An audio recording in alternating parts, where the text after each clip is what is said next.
Est-ce que ça se voit que je suis heureux? Et salut tout le monde, c'est Lily Pro, j'espère que vous allez tous très bien pour ma part. Légèrement quand même hein. Aujourd'hui après tant d'années, mon rêve c'était de monter mon PC et surtout d'avoir un PC un peu plus performant que ce vieux PC portable qui pue la mort légèrement. Et aujourd'hui je réalise du coup mon rêve qui est de monter mon PC. C'est pour ça qu'aujourd'hui je vais le monter en vidéo tranquillement. Alors je vais tout d'abord vous faire un petit tour des composants. Alors pour le boîtier on a un Corsair, vous voyez rien, je vais d'abord tout dégager. Je suis désolé, il y a ma lumière qui déconne, du coup bah je suis obligé d'utiliser cet éclairage. En fait ça faisait des traits bizarres, enfin bref, je vous montrerai. Alors, du coup, comme boîtier, on commence avec un Corsair, le 220T. Voilà, on voit mieux quand même.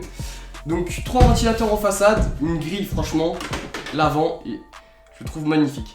C'est pour ça que je l'ai pris, hein. Franchement, parce que c'est un boîtier ATX, mais un moyen tour, enfin, c'est un compact en gros.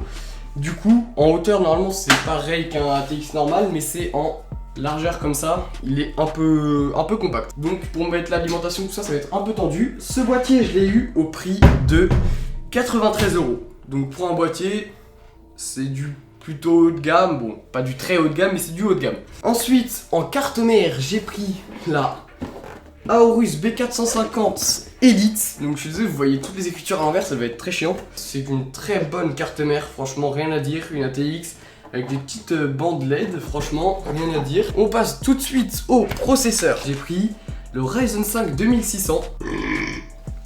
Du coup là, le Ryzen 5 2600, je pense qu'il va un peu brider ma carte graphique. Bah non en fait, mais bon, je le garderai peut-être 1 an, 2 ans.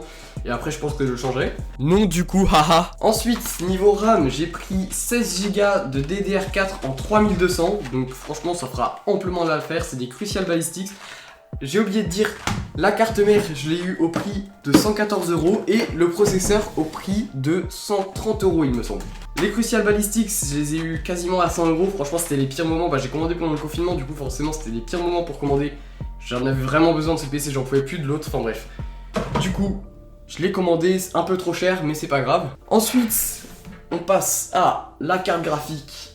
Alors là, pépite, franchement, la 2060 RTX de chez EVGA, j'ai pris ce modèle parce que c'était le moins cher.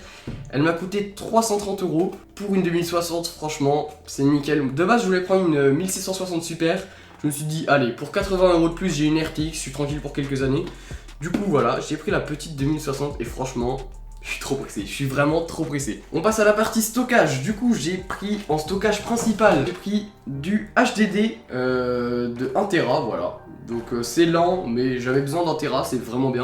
Et après, j'ai pris 250. Ah oui, le prix de ça, c'est 30 ou 40 €. C'est du reconditionné, mais ça fait amplement l'affaire et franchement, c'est cool. Ensuite, du M.2, j'ai pris 250 Go de chez Crucial, encore une fois. Donc voilà, du M.2 pour installer Windows et mes logiciels préférés, c'est franchement parfait. Ensuite, petite Aerocool Luxe semi-modulaire, donc que j'ai payé 45 € il me semble, un peu plus, j'ai payé 55 même je crois. Donc voilà, c'est du RGB, ça me sert à rien, c'est parce qu'il n'y en avait plus en non RGB et il était plus en stock. Du coup j'ai pris celle en RGB, ça me coûtait 10 € de plus, c'est pas trop grave. Donc voilà, rien à dire, c'est du 550 watts, 80 plus bronze, c'est une alimentation bas de gamme et très bien, très bon rapport qualité-prix. Et normalement on a fait le tour, sauf que comme je suis pas connecté en Ethernet dans ma chambre, j'ai pris une carte Wi-Fi TP-Link, la AC 1200, qui m'a coûté 25 €, c'est cher quand même pour une carte Wi-Fi. Mais voilà, au moins je peux aller jusqu'à 867 mégabits en 5 GHz et 300 mégabits par seconde en 2,4 GHz. Donc comme je suis connecté en 5 GHz ici, et que je suis vraiment juste au-dessus de ma box, bah on va voir si je vais vraiment jusqu'aux 850 mégabits par seconde. À voir, à tester, franchement je demande qu'à tester. Alors je suis désolé, j'ai vraiment qu'une caméra, du coup je vais pas pouvoir, enfin même je filme avec mon téléphone, attention, donc vraiment là je peux pas vous filmer vraiment les détails. En gros je peux pas avoir un plan comme ça et un plan où je vous montre, c'est pas possible. Du coup je serais obligé de bouger la caméra et tout, ça va être franchement très galère. Je me suis fait peur. Non, pourquoi je prends le boîtier pour la première étape? Je suis trop stressé, je me souviens même plus des étapes dans l'ordre. La première étape, c'est du coup de prendre la carte mère. Yop là. Donc voici ma carte mère, franchement, elle est magnifique.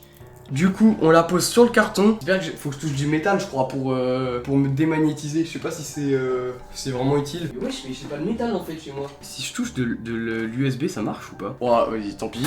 Au pire, j'ai pas de métal, hein, on va pas. Oh. Du coup, on va enlever le petit plastique. Ok. Waouh, c'est magnifique. Vraiment, elle est magnifique la carte mère. Vous voyez, franchement, elle est magnifique. Alors, je pense qu'en vidéo ça rend pas aussi bien parce que je l'avais déjà vu en vidéo mais ça paraît pas si grand. C'est chiant, je suis obligé de refaire un klaxon à chaque fois. Alors la partie qui me fait un peu peur, c'est on va mettre le processeur dans son socket. Donc on va ouvrir le petit processeur, on va mettre ça sur le côté. Hop, petit unboxing du processeur. Alors je l'avais déjà ouvert, je sais même pas si j'ai remis les plastiques dans le bon ordre. Vous avez hop un petit truc sur le côté avec hop un plastique encore jeté. Et le magnifique processeur avec un petit autocollant. Et ensuite dans la boîte vous avez le ventirad par défaut. Moi je vais prendre le ventirad par défaut parce que j'ai pas besoin d'overclocker. Du coup voilà, ça me suffit largement. Alors du coup on a le petit processeur qui est là. On va tout simplement prendre le petit loquet et l'ouvrir comme ceci. Donc j'ai le Ryzen 5 2600. Ryzen 5 ça fait pas le focus, oui, c'est quoi ça? Ryzen 5 2600 c'est ça. Donc faut repérer le petit triangle en or qu'il y a là en bas à gauche. Et faut repérer le triangle qu'il y a là. Donc normalement c'est ce triangle là. En fait c'est vrai qu'il y en a deux en fait. Donc ils sont un peu chiants. Et pour moi c'est dans ce sens là. Attendez je vais. Donc voilà on prend ça. Et normalement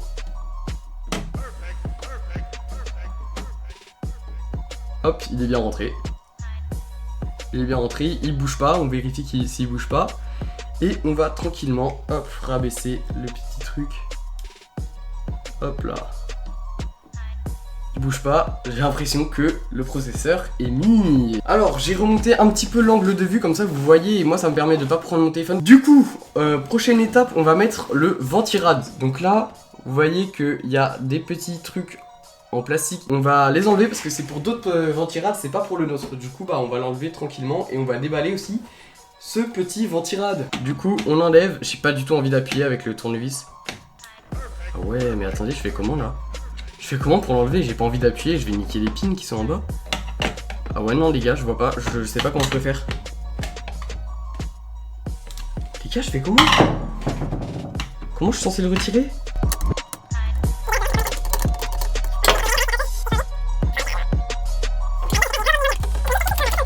Ça fait 2 jours que j'attends ma carte mère là. J'avais tous mes composants sauf elle. Si je la casse pas tant, c'est bon, c'est mort. Non. Ok, on va prendre un tournevis plus petit. Mais franchement là je suis stressé de ouf les gars. Bon alors, quand on ouvre le ventirad, j'essaie de passer à autre chose, je suis pas bien là, je suis en PLS. Du coup on l'ouvre comme ceci, hop.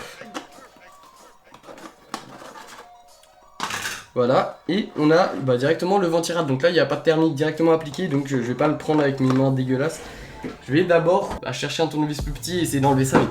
Ah là là, alors évidemment, tous les tournevis, on les a emmenés à un autre appart où on fait des travaux. Du coup, j'ai plus que ça. Un couteau suisse assez douteux et un tournevis trop petit, j'ai l'impression. Je vais quand même essayer avec le tournevis trop petit. Je suis essoufflé parce que j'ai monté les escaliers. Hein. Bon, il est trop petit, moi je vais devoir faire avec ce couteau suisse très douteux. Oh, ça marche. Ouh. Bon, du coup, c'est le premier problème que j'ai rencontré quand j'ai monté mon PC. Parce que là, pour ceux qui regardent la vidéo et qui ont jamais monté leur PC et qui ont à peu près, qui n'ont pas d'expérience, j'essaie de vous montrer un peu les difficultés qu'on peut rencontrer quand on n'y connaît rien. Parce que moi, j'y connais vraiment rien.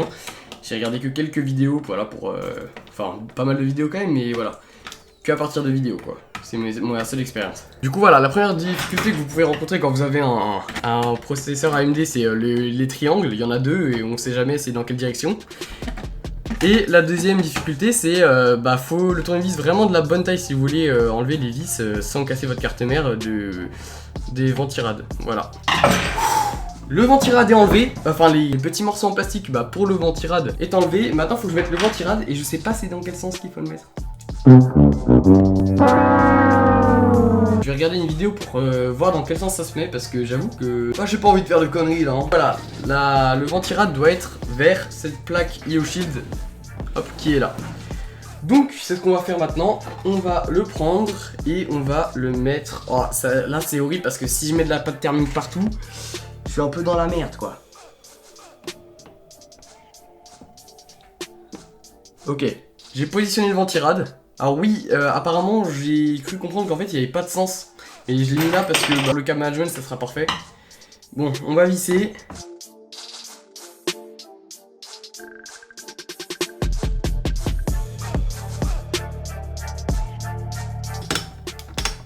Ça fait un bruit chelou hein.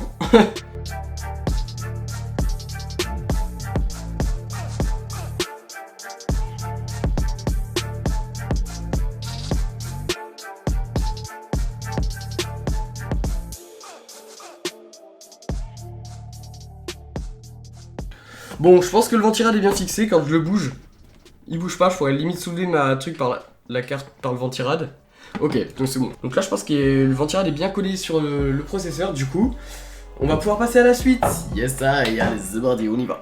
Ensuite, on va passer donc à la RAM. Donc ici, sur le côté, il y a écrit DDR4.1, DDR4.2, DDR4.3, DDR4.4. Bah, on va le mettre sur le DDR4.1 et sur le DDR4.2. Et hop là, on prend les petites cruciales balistiques qui sont franchement magnifiques. Alors j'ai toujours cru que c'était du plastique, ce qui est complètement con de ma part, mais en fait c'est du métal qui est froid en permanence. Du coup en fait ça permet de refroidir la barrette de RAM, je suppose. Donc on va prendre le DDR4.1, on va déverrouiller les petits, voilà, qu'il y a ici, les petits, j'en sais rien comment ça s'appelle.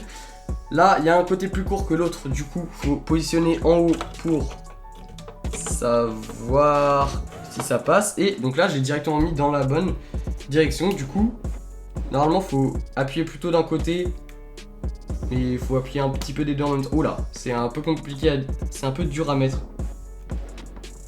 Ok, c'est arrivé d'un côté. Ok, donc là il y a une des barrettes qui est mise. Elle est bien en place.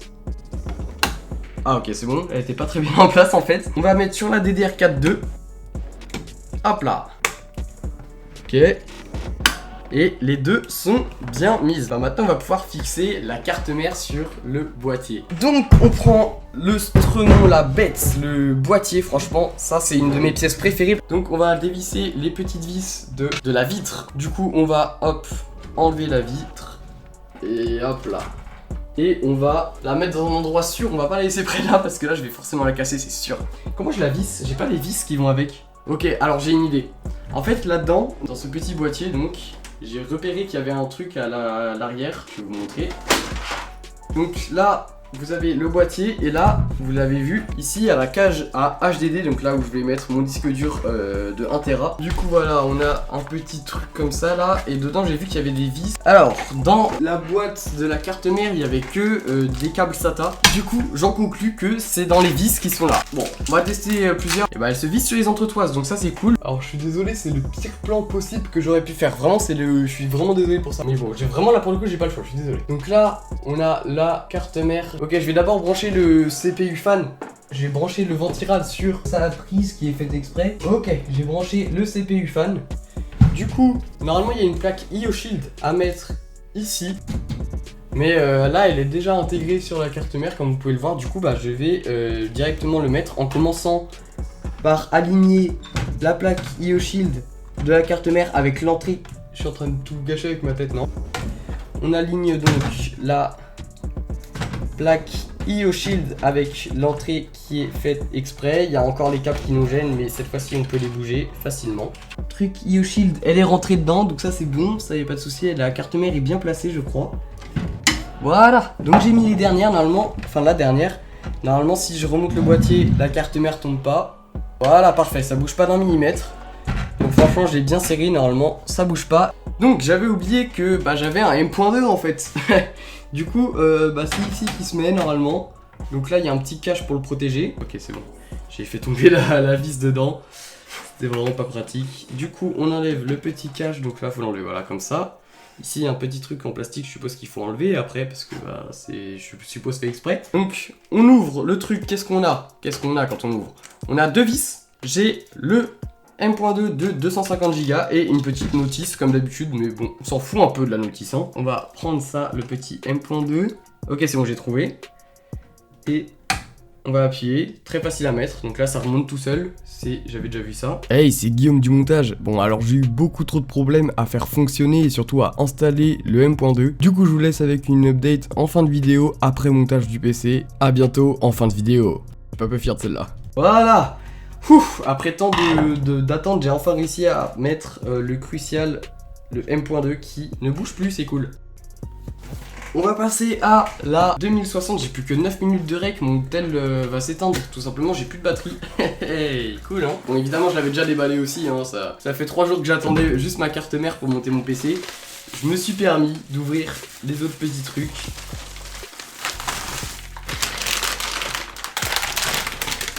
Ça c'est le truc qui m'a coûté le plus cher dans mon PC, du coup bah forcément je suis content quoi. Bah alors du coup on prend la carte graphique, on la positionne au-dessus et on regarde quelle plaque il faut enlever. Donc là pour le coup ça va être la deuxième et la troisième, du coup je vais dévisser, c'est pas un truc qui se casse, des fois faut le casser. Là je vais juste le dévisser et puis let's go, après je vais enlever le petit plastique là.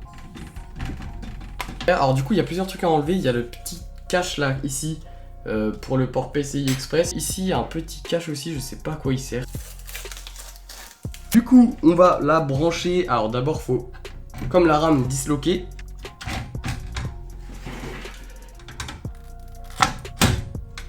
Et voilà. Ça me fait quelque chose la carte graphique parce que elle m'a coûté cher. J'avais pas envie de foirer. C'était compliqué à foirer quand même. Hein. Faut le faire pour foirer ça. Du coup, après, on met la vis pour qu'elle soit supportée quand même. Parce que sinon, le poids de la carte graphique, trop lourd, tout tombe. Et c'est la mierda, comme on dit. Ça fait plaisir. Donc là vous voyez notre PC il commence réellement à avoir de la gueule. Donc là il y a vraiment le ventirad, la carte graphique, franchement là il commence vraiment à avoir de la gueule. Donc TP-Link, je vous ai déjà dit les caractéristiques tout à l'heure, 800 mégabits par seconde en 5 GHz. Hop. Donc là il y a les antennes dedans, les antennes je les mettrai hors caméra. Plus de batterie. Je vais d'abord juste dévisser la plaque qui ne servira à rien. Allez, le retour du plan le plus foireux de l'univers. Du coup, on va prendre la carte Wi-Fi et on va le mettre sur le mini port PCI Express. Je sais pas comment ça s'appelle. Oh là là là là. Ça s'appelle, c'est, je sais pas, c'est une sorte de port PCI Express, voilà. Donc là, elle est carrée dans l'axe, elle est en bas de mon PC, vous voyez. Hop, et là je vais visser les antennes hors caméra. Je vais mettre l'alimentation tranquillement, donc là je vais faire les branchements de la façade sur la carte mère et les branchements de l'alimentation. Je vais alimenter tous les périphériques, mais là du coup je vais faire ça hors caméra parce que j'ai plus trop de batterie. Après je vous reprends pour vous montrer l'allumage du PC. Ça va être ouf. Du coup moi je vous laisse, à tout de suite, ciao. Les gars, est-ce que réellement on peut parler de ce câble management? C'est le pire que j'ai jamais vu de ma vie, honnêtement. Est-ce que vous êtes... Comment ça peut fermer? Ça ne fermera jamais. Donc finalement j'ai mis le HDD, pardon, excusez-moi. Parce que je l'avais pas mis en vidéo tout à l'heure. Du coup je l'ai mis et oh, c'est horrible. Oh, ça va être chaud de ouf hein. Oh là, il y a eu une lumière bizarre. Ok. Est-ce que vous êtes prêts?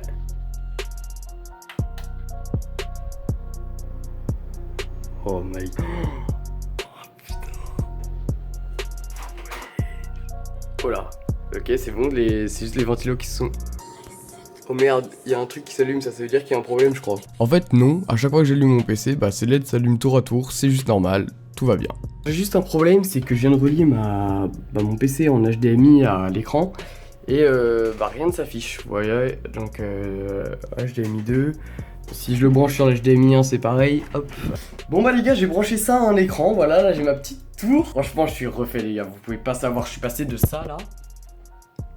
Je suis passé de cet ordi portable de merde qui a pas de carte graphique à ça. Bon les gars, du coup je vais installer Windows et puis voilà, je vais voir après pour voir si ça marche bien. Je vais faire le montage avec ce PC là. J'espère, s'il marche bien, s'il s'éteint pas et qu'il meurt pas au bout de 2 jours. Mais les gars, je suis vraiment content. Donc désolé pour la qualité du micro, je ferai l'outro plus tard du coup parce que là franchement la qualité du micro doit vraiment pas être bonne. Puis voilà quoi.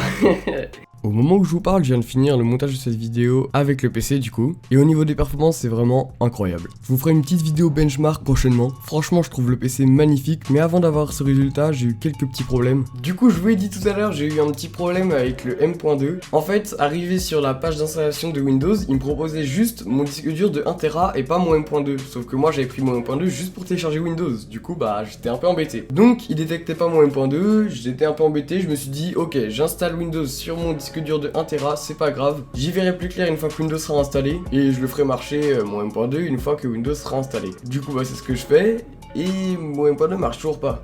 Du coup en fait je me suis juste renseigné sur internet et tout simplement il faut aller dans son gestionnaire des disques et en gros il faut formater le M.2 pour la première fois. Du coup bah j'ai formaté mon M.2, il était bien détecté, tout marchait bien. Du coup j'ai mis Windows sur ce M.2, enfin j'ai transféré en fait tout ce qu'il y avait sur mon disque dur sur mon M.2, dont Windows, du coup là ça marche, c'est parfait. Ensuite j'ai des problèmes avec ma carte Wi-Fi, en gros tout le temps ça me déconnectait de ma 5 GHz. Et c'était très énervant quand même, j'étais obligé de faire la mise à jour du pilote et du coup ça a réinitialisé en quelque sorte la carte Wi-Fi. Et du coup là ça remarchait, mais je sais toujours pas pourquoi, mais là ça a l'air d'être réglé donc tant mieux. À part ça, le PC marche très bien, j'ai pas eu plus de problèmes que ça. Ah ouais, vous entendez le bruit du PC depuis tout à l'heure. Alors c'est vrai qu'il est, en fait comme mon micro est posé sur la table directement, que j'ai pas de bras de micro, et en fait on entend le bruit de l'ordi qui résonne dans le bureau en fait. Mais en soi il est très silencieux, il fait vraiment quasiment pas de bruit, je l'entends à peine, enfin un petit peu quand j'ai pas mon casque, mais sinon pas du tout. Du coup faut vraiment que j'achète un bras de micro. Du coup j'espère quand même que cette vidéo vous aura plu, elle était très longue, mais bon voilà, c'est une vidéo comme ça, je la fais pas tout le temps quoi. C'est assez rare, je m'achète pas des PC tous les mois. Personnellement, j'ai vraiment adoré, c'était une expérience de malade. On se retrouve prochainement, du coup, je vais vous faire une petite vidéo benchmark du PC. Allez, je vous laisse. Ciao.